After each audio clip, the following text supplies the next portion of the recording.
Sportsmanship, passion, mutual dislike, different philosophy, envy. That is but a small part of numerous reasons which may lead to a coaching rivalry in modern football. The contest between the managers is often iconic, as it does brighten the game because football is not only about goals, it's about people and their emotions. This compilation is brought to you by Goal24. Just a question before we start. Who is the manager with most trophies won in the history of football? Write your answers in the comments down below. Mourinho against Wenger. It all started back in 2004 when Mourinho took over at Chelsea. Jose had just won the Champions League with Porto, while Wenger's Arsenal had completed their invincible season. Mourinho's temper, as well as his defensive approach, made Wenger feel an instant dislike for the Portuguese.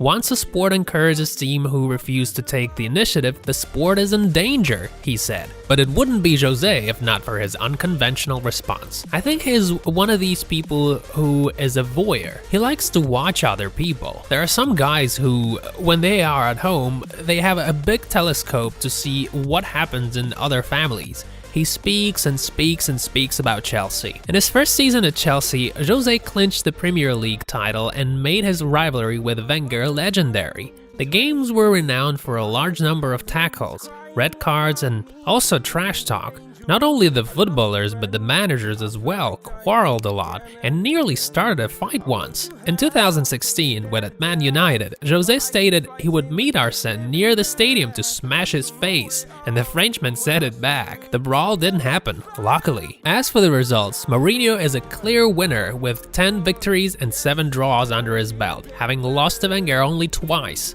That is why the Frenchman didn't mention the special one in his book, and Jose found the answer to that as well. You're not gonna do a chapter about 12 or 14 matches and never win one, so why should he speak about me in his book? Nevertheless, the confrontation ran its course. Before the last game against Jose's side, Wenger said, "I respect him a lot. I want to go peacefully. Mourinho is a great manager." In 2019, they covered the Champions League final together on TV, and did seem to put an end to their rivalry. Zidane against Simeone.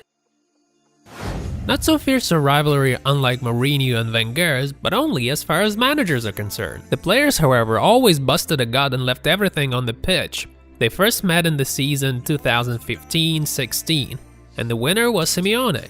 He won 1-0, as you would expect it from Atletico. Notably, he defeated Zidane only twice, in the Champions League 2016-17 semi-final for the second time, but still Real Madrid won on aggregate. Despite all the passion they showcased, they never taunted each other and never got too personal. They treat each other with respect, and after the Champions League victory, Zidane called Simeone an outstanding manager whose career proved everything. Zizou was right, though Diego's side would struggle when it came to face-to-face fixtures with only 2 wins, while the Frenchman had 6 and also 5 draws. Real Madrid's attacks did outshine Simeone's defensive-minded approach. We should give credit to El Cholo, as he does admire the Frenchman.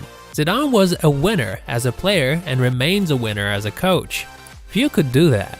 Zidane treats every game with respect. When a rivalry stays on the pitch, it's truly commendable, you must admit. Benitez against Ferguson. This rivalry shows us that friendship and hate do go hand in hand. The coaches were on great terms and would congratulate each other with trophies won until 2007. Sir Alex refused to sell Gabriel Heinze to Liverpool, and Rafa took it personally for some reason. The Spaniard's press conference in 2009 was the key moment. Benitez made a speech about Ferguson, calling out the pressure he would put on referees and also mentioned Man United's lucky schedule. Since then, these two never missed a chance to mock one another. As Sir Alex wrote in his book, the mistake he made was to turn our rivalry personal. The conflict was put on hold when Benitez left Liverpool, but it broke out again with Rafa's Premier League return. That's what Ferguson said when the Spaniard took over Chelsea. Everyone feels for Roberto Di Matteo, and quite rightly. Benitez is very lucky because he could have 2 world championships for his name, and has had nothing to do with the teams. The most memorable one took place in 2012-13 season when Ferguson refused to shake hands with Rafa after the FA Cup fixture. In total, they faced each other 16 times. Fergie got the upper hand 8 times. Rafa had 6 victories under his belt and 2 games ended in a draw. Now the Spaniard is back to England yet again, while the Scotsman retired long ago. Koeman against Van Gaal. The two Dutchmen faced each other 6 times and both had 3 victories. Not the most intense rivalry, really, yet it can outshine many others. In the early 2000s, Ronald was Louis' assistant at Barca, and they could be described as friends. However, they started hating each other quite soon. The apprentice challenged the master, and the reason for that was Ajax. Koeman was a head coach while Van Gaal was a director of football. Louis' post was not enough for him, so he started meddling in Ronald's work. It got to the point where Van Gaal gave advice to players during training sessions, making Koeman mad. Zlatan's deadline day departure proved to be the last straw for Koeman. He gave the board an ultimatum. It's either him or me, so they had to sack Van Gaal. When you bring Van Gaal in the house, you bring in quality, but you also bring in someone who thinks he knows everything. The players have a fear for Louis. That's not always good, Koeman said later. Van Gaal preferred to ignore his rival. That's how it was in England, where they often share a glass of wine after games. Though Louis made Ronald wait for 25 minutes as he kept speaking to the press. Intentional. That offended Koeman and made him leave the stadium. In his autobiography, Louis taunted the opponent as he wrote, "The best managers take the best from different kinds of sports, but it's not about Koeman. What the farmer doesn't know, he won't eat." Furthermore, Van Gaal built himself a house on the Atlantic coast just 100 meters away from Ronald's, just to let him know who has the better one. Mourinho against Guardiola. Jose versus Pep clashes are truly among the main attractions in football, a special gift for the fans. They happen to face each other 25 times and quite surprisingly, the stats aren't in Jose's favor. All in all, Guardiola was victorious 12 times, while Jose only 7. They also had 6 draws. The first duel took place in the Champions League 2009-10 group stage. Barcelona gained a victory that time, but Inter took revenge in the semi-final. In their first El Clasico, Barca smashed Real 5-0. A response from the Portuguese was the Copa del Rey final victory, and that's when the conflict started. Guardiola criticized the officials, while Jose praised them and had a laugh at Pep's discontent. Then the opponents kept mocking each other. Just think of the UEFA Super Cup 2014-15. Mourinho was the Chelsea manager while Guardiola managed Bayern. The trophy went to Munich, and after that Jose stated, "The best team clearly lost. Bayern just scored 1 more penalty." Though it all fizzled out all of a sudden. While in England their sides had some great games, but there was nothing special off the pitch. In February, Guardiola said, "Why should we have a rivalry with all the managers we have? I have a good relationship with Jose. We can agree or disagree, but it's not a big problem." Mourinho spoke out as well. "The problem with us coaches is that it's not easy to cultivate friendships because we see each other before a game for 2 minutes and after a game for another 2 minutes. When my father died, he knew how important my dad was to me, so we had a call. When his mom died, I replied the same way. There are things people don't see. We don't need to share them. We can only hope such managers will be rivals on the pitch only." Do you think this rivalry is the best one in the 21st century? Tell us in the comments. Wenger, Ferguson. When Arsene Wenger took over at Arsenal in 1996, we expected him to become one of Sir Alex Ferguson's main rivals. The Frenchman was praised for his tactics, unconventional decisions, and his knowledge of 5 languages. The Scotsman was quick to react. They say he's an intelligent man, right? Speaks 5 languages. I've got a 15-year-old boy from the Ivory Coast who speaks 5 languages. So it began.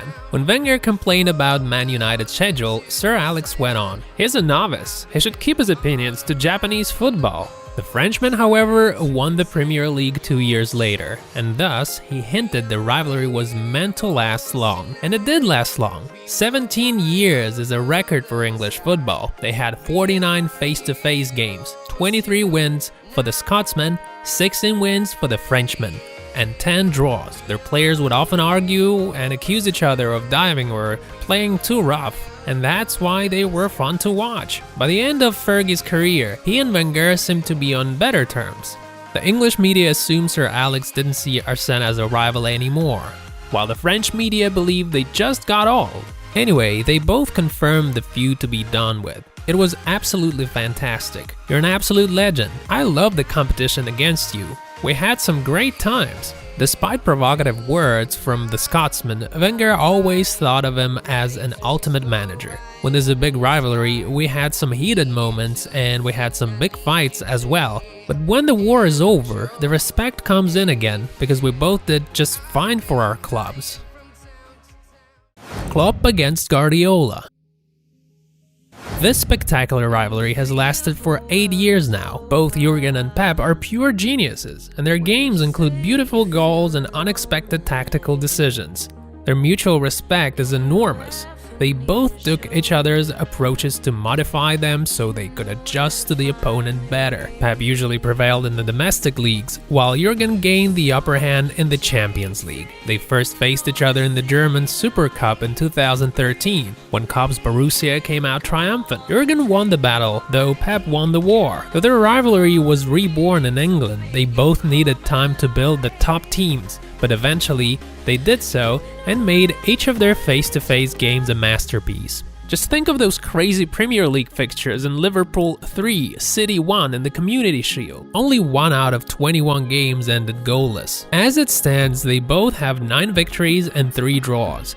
And that is another proof of their greatness. However, they never made it personal. Actually, they praise one another all the time. Klopp, for example, was the first to congratulate City on winning the title last season and also highlighted Pep's importance. City has an incredible squad and the best manager in the world, so that makes a good recipe. It's always a joy to play against them because it's a massive challenge from a football point of view. You can beat them, but you have to be at your absolute top to do so. Guardiola, in turn, thinks that Jurgen makes him better. Jurgen is an inspiration for me. With what he's done at Dortmund and Liverpool, he made me think a lot about football and my team. They're not always that nice to each other, though. The German sometimes claims the reason for the Spaniards' success is the unlimited transfer budget. And Jose points out Liverpool's big spendings in return, but they do get along if we compare them to Mourinho and Wenger. We're looking forward to the next clash to see who will gain the upper hand. Of course, it's impossible to mention all the great rivalries in this video, so please write about the ones we might have missed in the comments down below. See you in the next one!